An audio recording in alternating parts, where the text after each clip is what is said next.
My name is Token D Rock here with another stream. It is Thursday, February 23rd, 9:25 Center time. If you're watching us live, crypto market cap fell below $1.1 trillion market cap again. Bitcoin sitting at 42.2%. We Bitcoin sitting right now 23,900. Ethereum at 1652. BNB at 309, Cardano at 38 cents, Matic $1.36, Dogecoin roughly 8.5 cents. We can see that we're facing some volatility here in the market. Upon opening, Dow Jones Industrial Average is on the up, but could this just be a lower high more or less before we inevitably go lower? Again, time will tell. We'll pay attention to that as this develops. Bitcoin 15-minute chart, not looking too good for the bulls. We're forming some sort of descending triangle, and descending triangles typically go that way, but maybe we come up here a little bit, retest this line of support right around 24,250, 24,3. Again, time will tell with that. We'll pay attention to that. I do think Bitcoin is going to go lower, you guys. I think we may, on the daily chart, maybe come down here, maybe form a right shoulder of some sort, and then inevitably go down, maybe retest this. But ultimately, I think the next few weeks, for the most part, it's just going to be a downward move for the most part. Not financial advice, but and then DXY, come on, this is not bullish for stocks whatsoever. Keeps bonking its head right around 104.6, and it keeps doing it. So this is probably going to break out to the upside, and if we see this less, if we go up, the DXY goes up, gonna see stocks and crypto go down. It's that simple. So we need to pay attention to DXY. Don't sleep on it. Head over to Twitter for some news. Things that really drew me into Bitcoin in Let this guy 2015 speak. was this idea of like financial sovereignty, being a bank beyond bank. And this actually is a very important technology for people in countries very significant inflation. If you look at Argentina, the inflation is massive there. The inflation is massive in places like Nigeria and around the world. Now they're able to actually sign up, get paid 10, 50, or 100% of their salary in Bitcoin, and they're actually able to have a tool that is more stable. That's the thing. Like here in the United States, those of you that live in the United States with me, we see inflation for sure, but it's not as drastic in comparison to some people, like you said, in Nigeria or Argentina that are seeing double-digit inflation for years upon years upon years. Since the pandemic began, some of these countries were experiencing 10+% in inflation. You can see why this is a problem, because if you have $100 and your currency gets devalued 10% every year, within 10 years, your currency's value is halved. And again, while that's not happening so much in the Western Hemisphere, it's still happening, just at a much smaller slash less drastic range. Private Bitcoin wallets will not be banned by the EU's new anti-money laundering bill, according to the block. Self-custody, diamond hands. Pretty crazy that the EU's actually was going to go after the private Bitcoin wallets. Kind of just shows you how out of touch they are. They could be focused on 100 different things in the crypto space, but they had to focus on private Bitcoin wallets. Like, really? Are you for real? It's pretty crazy stuff. Sorry, that's for later. Name 5 tokens you will believe will survive into the next bull cycle. Personally, I'm gonna, if we're looking at the top cryptos, I'm probably gonna go Bitcoin, Cardano. I don't know why these other ones aren't loading. Pardon me. Having some connection issues here. Oh my god. Turn this shit off. We need we're vampire over here. Hold on. So yeah, Bitcoin, Cardano. Personally, I'm trying to make some money in this market. So probably Algorand. I know that's way down here. Maybe Phantom. There are a few other plays that I'm looking at, but for the most part, Bitcoin, Cardano, maybe a little bit of Ethereum. I'm still not entirely sold on Ethereum, especially since the transition to proof of stake. But yeah, voting for against the Binance USD other purchase Voyager's assets is over. It now sits in the judge's hands. With any luck, payouts will happen within the next 60 days. Fingers crossed that we get some of our assets, and it happens before the whole debacle with Binance. Because make no mistake, Binance will collapse at some point, and when it does, crypto will take a beating. Like if you thought 15K was the bottom, you are wrongly mistaken. Once Binance starts struggling, once the pain really kicks in for Binance, it's going to be a domino effect. Because if you haven't been paying attention, this guy is really good. I would check him out on YouTube. He makes great calls. It takes time for his calls to play out, but he's spot on a lot of the stuff he puts out there. Like he's how as of late he's been talking about how the SEC is going after Paxos for issuing the Binance stablecoin BUSD, and he makes a great point. Like Binance, if the SEC takes Binance to the court and CZ has to talk to the judge, what is CZ going to say? Oh yeah, Your Honor, we understand that the stablecoin is called Binance USD, but we don't issue it. We don't have any connection to it. Paxos has connection to it. How is that going to hold up in the court of law? Like, let's be real here. Probably not too good. And there's some theories going around that CZ's kind of more or less holding up the price of particular Binance coins, in particular like BNB, maybe a few others, by essentially dumping his bags and then buying up, basically trading one coin for another, more or less, like dumping one bag to pump another one. A lot of shady stuff going on over at Binance. So be careful keeping your assets on there. Personally, I think I have a few in there because it was like a very, very small fraction of BNB that I still have on there that I can't get rid of. But yeah, I don't have it on Binance. I think Coinbase right now is probably one of the safer routes. And the way the SEC is positioning it looks like they're going to more or less promote the USDC stablecoin. But again, that's a discussion for an entirely different video. Sorry, I kind of rambled there, but yeah, Binance will have trouble in the coming months. Don't make no mistake. Here we have the head of IS saying that crypto has lost the battle against fiat currency. I don't think this statement could be further from the truth, but to each to their own. He's certainly lost the battle to obesity. I'm sorry.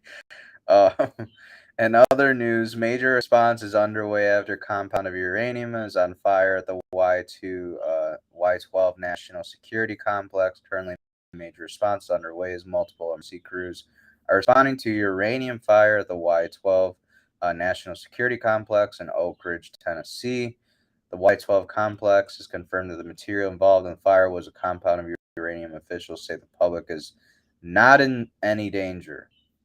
How reassuring is this? After the incident in Palestine, in East Ohio, with the train being there, then the governors essentially decided to do an uncontrolled burn with the chemicals there, and they're trying to tell residents that the drinking water and the air around East Palestine is safe. Like, get the F out of here. I'm sorry, but I don't believe these people. I wouldn't trust these people with my life. Not buying this nonsense personally. A twin-engine aircraft has crashed outside of a factory plant. Multiple fatalities. Currently, multiple authorities, emergency crews are responding to a twin-engine aircraft that has crashed outside at a 3M factory plant, killing all 5 passengers on board. The crash happened near Hillary Clinton National Airport in Little Rock, Arkansas. What's significant to note is that these 5 environmental scientists were en route to Ohio metal plant explosion that this person reported on the other day, killed in the plane crash. What are the chances of that happening? Scientists are gonna fly over to Ohio to more or less, check up on the situation. Maybe give us the green light, the red light for the air and the water in the area and the surrounding areas. Well, just another plane crash. Interestingly enough, Clinton, aiding to Jeffrey Epstein, was found shot to a tree with an electrical cord around their neck, and it was ruled a suicide 9 months after he died. So there's that. Just thought I'd throw that in there. Again, just kind of an interesting development. Tens of thousands of pounds of goods, food, water being delivered to the people of East Palestine, Ohio, right now before Trump paid for all of it. Number of goods delivered from the Biden administration is 0. While there is no way to prove that this was Donald Trump's doing, if so, the Biden administration is not doing themselves any favors for re-election by ignoring the ecological disaster that's happened over in East Palestine, Ohio. A lot of residents there are basically just told to, put up with the current situation at hand and their lives. As we discussed in another video or in another stream earlier this week, the railing company gave residents $5 for the compensation of the whole train derailing and then doing an uncontrolled burn. Pretty crazy stuff. In the last 24 hours, Trump has called out the DC war machine, called for peace talks in Ukraine, and flown to East Palestine to support Americans in need. You may not like Trump, but this is the leadership we desperately need. Don't agree? Where's Biden? Where are the other candidates? Yeah, great question. I'm not going to vote for this guy, but he is looking way better than Biden in many people's eyes right now. Here we have a tweet by Jimmy Dore showing Governor Mike DeWine, EP Administrator Michael Reagan, and several state and federal officials visited homes in East Palestine Tuesday to taste the tap water with residents, check air quality, and discuss health concerns. Jimmy Dore's caption for this is "We're ruled by psychopaths." Yeah, it's pretty gross that there's individuals in this room smiling while other individuals in this room are sipping the tap water that's supposedly from East Palestine. The reason why I say supposedly is because I believe under the Obama administration, Obama went to Flint, Michigan, and he basically faked that he drank the water from Flint, Michigan. And it was so obvious. I don't know how it didn't get more attention, but yeah, that's I'm seeing a little bit of similarity between the two. But what do I know? DC Drano saying chemical engineer expert explains how government officials in Ohio about being a controlled burn. Controlled burn implies control of the oxygen and fuel used to burn the chemicals safely. He says what happened in Ohio was an uncontrolled burn, which is why it created a toxic You're the cloud. guy that made all the decisions. Would you have done a controlled burn? Well, there's the lie. It wasn't a controlled burn, it was an uncontrolled burn. See, I'm a chemical engineer as well, health and safety guy. I've got undergraduate and graduate degrees in chemical engineering. You're the first actual expert that we've gotten to speak to. In your opinion, why do you believe that it was an uncontrolled burn? Why are you using that terminology when so far everywhere else we've seen that it was a controlled burn? You could go to a place called West Liverpool downriver, and that's where they burn hazardous waste. And in a hazardous waste situation, they very carefully control the temperature and the amount of oxygen so that they get complete combustion, right? It's time, temperature, and amount of the air-fuel ratio. There's no controlling of the amount of air that gets in there. That's why you saw all that soot. So it's not a controlled burn, because a controlled burn would have to be like in a furnace or in your car or some system where you control the fuel, in other words, the vinyl chloride and the amount of oxygen. So they didn't do that. So it's an uncontrolled burn. One of the worst ways to determine exposure in general is to smell it, because if you smell the odor, guess what? You're already exposed, right? How long have you been doing this? 30 years. I'm in most of the big named lawsuits as the exposure expert. It's a privilege. I get called in to try to figure some of this stuff out. So that's my job always, is what really happened. Would you drink that water? Come on, man. That's crazy. Again, I don't believe in coincidences, you guys. Like, come on. 5 people were going to go check out the situation in Ohio, whether it was in East Palestine, Ohio, or the metal facility or the metal factory over in Bedford, Ohio. It's not looking good, and you know what? It's becoming more and more apparent that we're being lied to about how serious these events are. Here we have Tulsi Gabbard saying she spent the day in East Palestine, Ohio, with inspiring residents who have faced this toxic catastrophe, with resilience and hope despite lack of support from our leaders and federal government. She had deja vu, seeing the American people need to beg our leaders for support in times of disaster, exposing how little they care about us. Former Hawaii Democratic Congresswoman Tulsi Gabbard Play a little is bit in of this East clip. Palestine, Eastern Ohio, to see the situation for herself, to offer some help and some experience, perhaps. She's now a Fox News contributor as she joins us now live. So, thanks for being here. First of all, what do you see? What have you seen over your visit over the past day? Yeah, Brett, I spent the day out here with residents of East Palestine, traveling and touring through the areas that have been most devastated by this toxic disaster. And I got to tell you, everything that they've been through, I'm just inspired by the hope and the resilience that they still show through it all. This community and those around it have turned out like nothing else to support each other, unfortunately, in the face of a lack of support really coming from the federal government. And that's the feeling I'm walking away with, is this deja vu sense that I've gotten over and over of how the American people in a time of disaster and catastrophe are left begging for basic support that they need and deserve from the government that's supposed to provide it to them. Today, we're seeing it in East Palestine, Ohio. We heard it from Jackson, Mississippi, with the water crisis that folks there face. We've heard it in my home state of Hawaii, when the military families dealt with contaminated water, with fuel. We see it, the 9/11 first responders who had to fight for years just to get basic care for the work that they did. And we see it still with my brothers and sisters in uniform who are coming down with cancers suffered from their exposure to toxins in the line of duty. So over and over again, we are unfortunately confronted with this reality that those in power don't care, and the people who are being affected by their decisions or their lack of action are forced to beg. We have people here in East Palestine getting $1,000 for an inconvenience fee. What an insult. And so it's no wonder people here are angered and they are frustrated at this failure of our own leadership to provide the services that they deserve. While just to add on to what she said there, $1,000 inconvenience fee.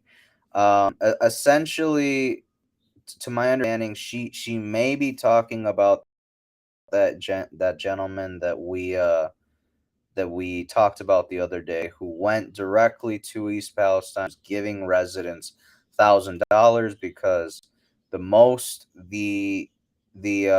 people in power in that area have done is give residents $5 $5 for the large inconvenience that they've been the past few weeks. What a joke. Again, I'm not sure if she's saying that residents were charged $1,000 fee, or if she's highlighting the fact that that gentleman was giving away $1,000 to many residents in the area.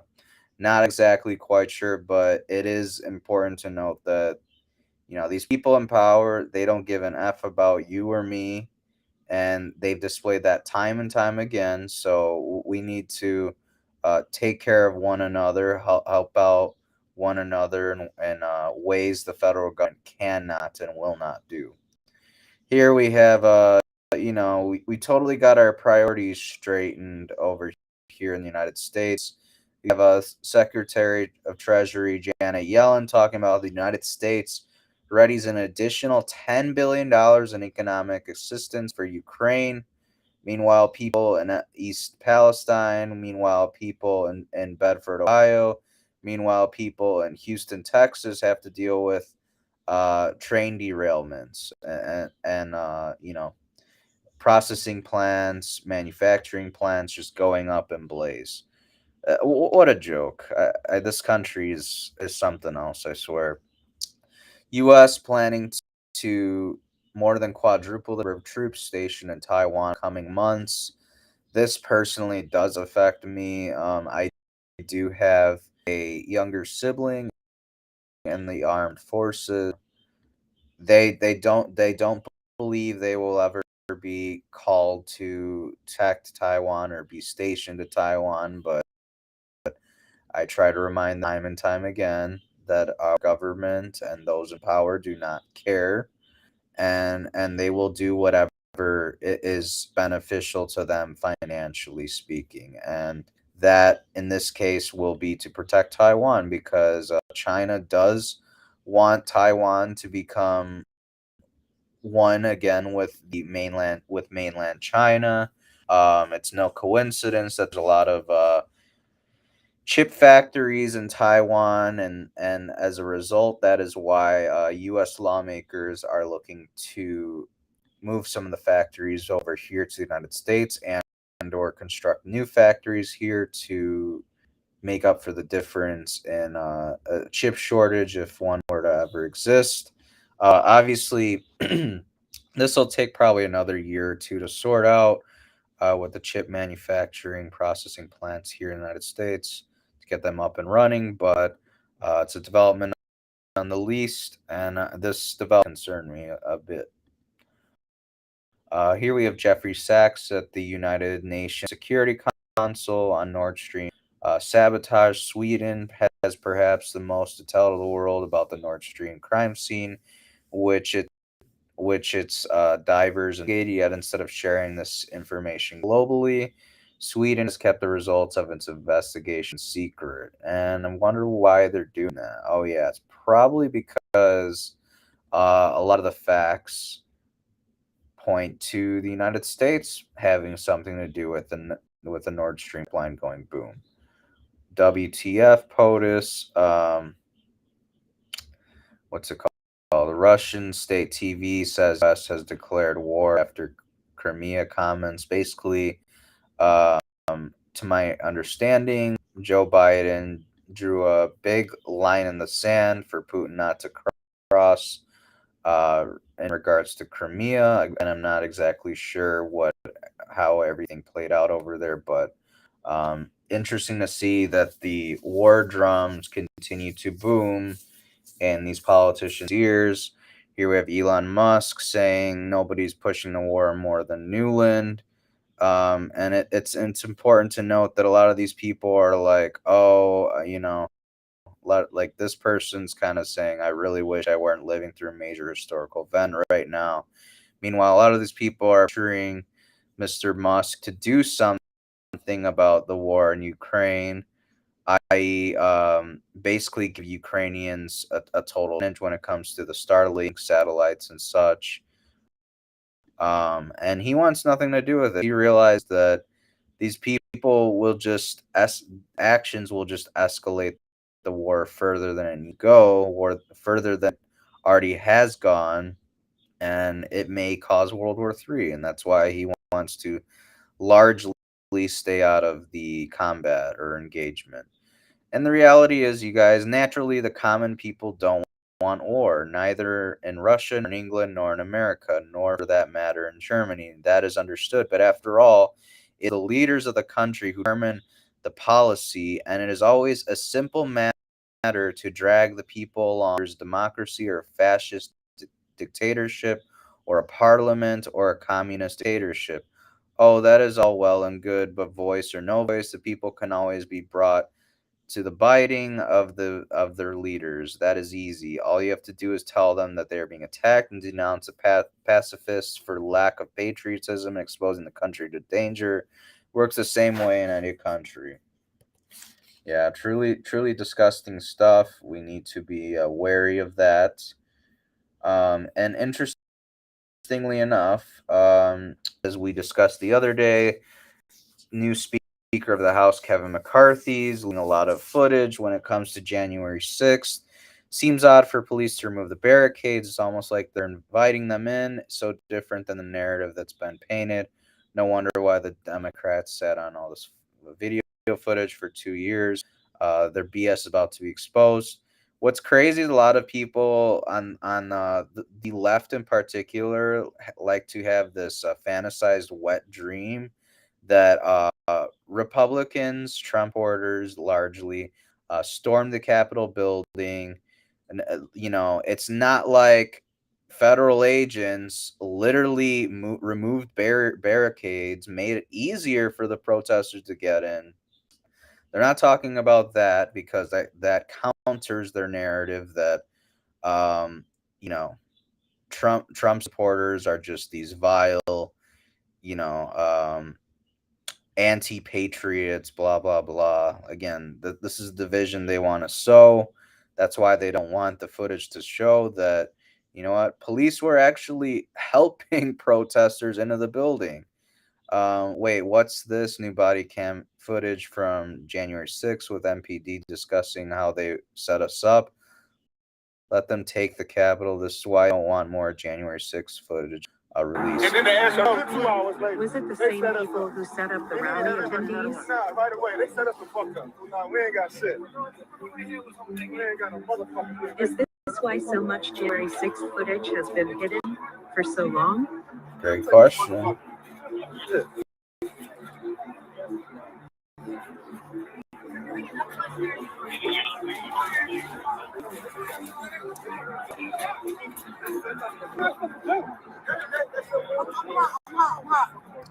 It's interesting to note also how we went over this clip about a federal agent, undercover, mind you, pushing in protesters into the Capitol building, and then a lady calls him out for it, and you can clearly see the earpiece and everything.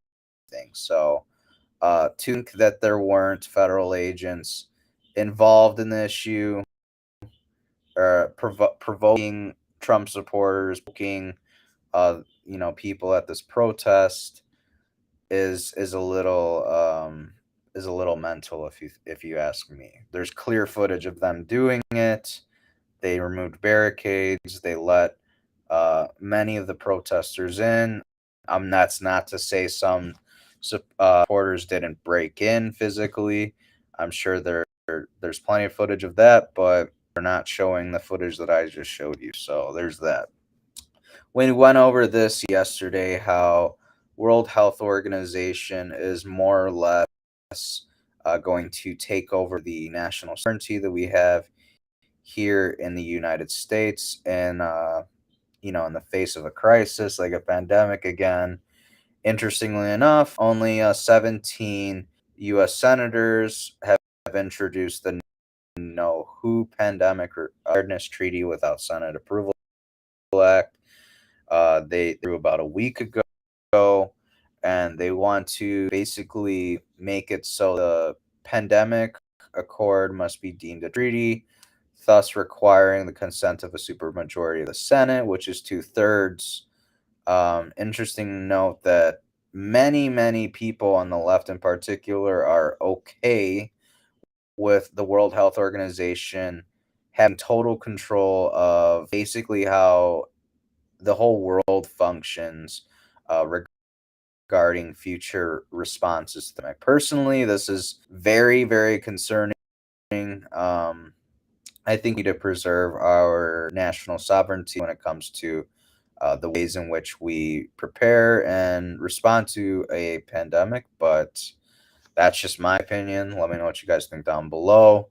Tedros, the leader or the head guy of the World Health Organization, just saying next week in negotiations on a zero draft of the new pandemic accord. Once agreed, this word will subvert all nation sovereignty and hand it over to globalists in the World Health Organization. What could possibly go wrong, Mr. Tedros? Oh, you know what could go wrong is you could mishandle the next pandemic just like you did this one. You know, you told everyone to lock down when when we didn't need to. You're a clown, sir. It's important to point out how Dr. Tedros is not a medical doctor. So why is he the head of the World Health Organization? He's also a member of the Tigray People's Liberation Front, which was classified a terrorist organization by the United States government back in the 1990s and is still cataloged in the global terror database today. Why is this man the head of the World Health Organization? Very good question. Do people not realize that if the WHO treaty is passed, have a former veterinarian, Dr. Tedros, the leader of World Health Organization, Bill Gates, who owns the World Health Organization, Klaus Schwab of World Economic Forum, and the UN, will all be in unison and be running our entire world. Yeah, pretty crazy. I don't know how so many people are just willfully going along with this nonsense and don't see the writing on the wall. But I guess stupidity is absolutely a privilege. Fauci, we have even Dr. Fauci admitting that the medical procedures elicit incomplete and short-lived protection against evolving variants. I wonder if this video will get flagged because I said that, even though Dr. Fauci said it, not me. I'm just waiting for my account to be banned for 2 weeks. I'm just waiting for it, even though these words are coming out of his mouth, not mine. It seems like all rats are fleeing the sinking ship. Huh. One last little thing I thought I'd share with you guys. Last January, 60% of Democrats wanted to lock everyone who didn't get the COVID shot in their houses. Over 40% of Democrats wanted those who rejected the COVID shot sent to quarantine camps. Over 40% also wanted anyone who criticized the medical procedure fined, imprisoned. Over a quarter wanted those who didn't get the COVID shot to have their kids seized. Now they're trying to pretend none of this ever happened. There must be consequences. And it's important to note that obviously not everyone who classifies themselves as a Democrat agreed with this nonsense.